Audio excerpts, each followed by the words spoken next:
Joining us now, Democratic Congressman Raja Krishnamoorthi of Illinois. He's a member of both the Oversight and Intelligence Committees. Congressman, thanks so much for joining us. You just heard Congresswoman Alexandria Ocasio-Cortez say there's real progressive frustration inside your party with the Speaker Nancy Pelosi's cautious approach on launching impeachment proceedings. Are you frustrated?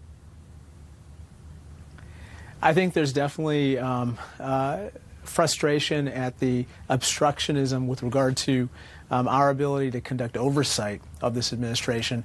However, you are starting to see progress on different committees, whether it's oversight and intelligence, where I sit, or on the Judiciary Committee with regard to getting more documents, for instance, counterintelligence documents, which the Department of Justice is now producing to the Intelligence Committee, or witnesses coming forward who we didn't think were going to come forward, like Hope Hicks, or court cases being won on an expeditious basis. And so I think that progress is happening. I'm kind of in the trenches trying to deal with some of these investigations. We have to expose any and all wrongdoing at this point.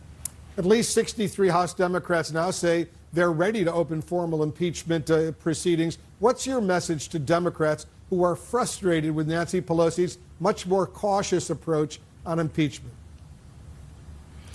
Well, I think that definitely if you read the Mueller report, which I have, I think most people would agree, at least within my party and my caucus, that it was deeply disturbing conduct, indeed impeachable. But right now the evidence isn't there to sustain a conviction. And therefore, I'm working as hard as I can on my committees to basically uncover as much evidence as possible to sway public opinion potentially on this issue. So for instance, one thing that we're pushing very hard on, which we don't believe that Bob Mueller actually examined, were the financial records that we're trying to get through the Intelligence Committee with regard to Deutsche Bank, or on the Oversight Committee with regard to the Mazars accounting firm. I think that this information is crucial for understanding why the president does what he does, and why, for instance, the intelligence community doesn't want to share all the intelligence it has with regard to Russia or other issues with the president.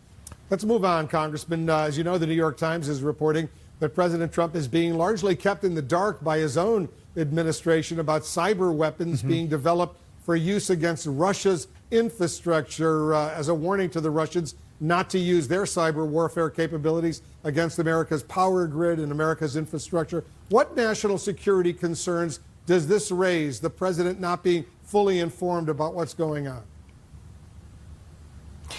Well, I think the concerns are at least twofold. One, maybe our intelligence community believes that the president is reckless with the information that's in his possession. For instance, you mentioned earlier in the setup piece about the information about the sensitive operation inside of Syria that was shared with the Russians. That might have been recklessly disclosed. On the other hand, the more nefarious issue is whether he intentionally shares this information with our adversaries or tries to countermand directives that might be used to undermine them.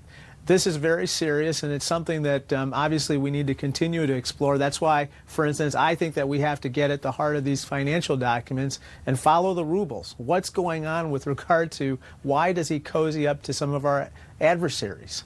Should the U.S. be conducting these kinds of cyber attacks on Russia's infrastructure? Well, I think General Nakasone of the Cyber Command has taken more of a forward-leaning posture with regard to Russian cyber activities vis-a-vis us and vice versa.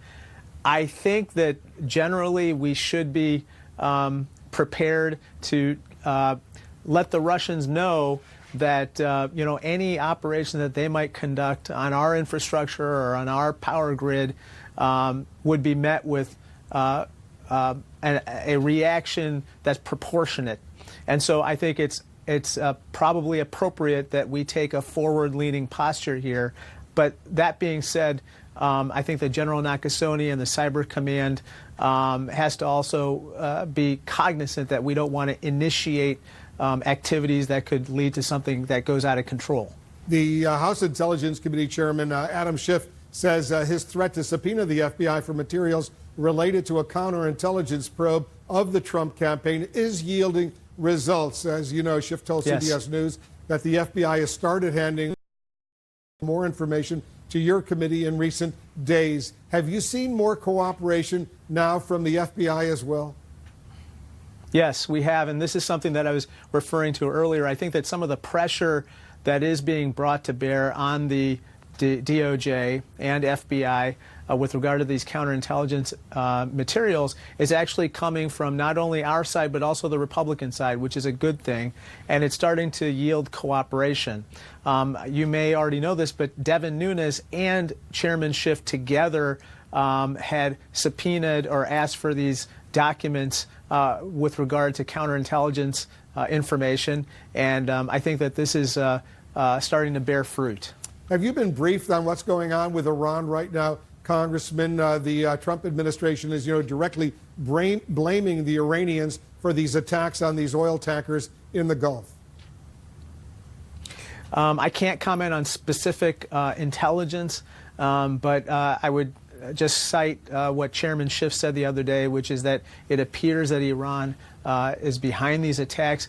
But I would just point out two things. One, we have to deal with the Iranian threat in a multilateral fashion. We should not do anything unilaterally. And then secondly, we can't go to war over this. This is something that is something feared in Congress, quite frankly, that the Trump administration may be provoking a confrontation that might escalate into use of military force, which Congress is only allowed to authorize.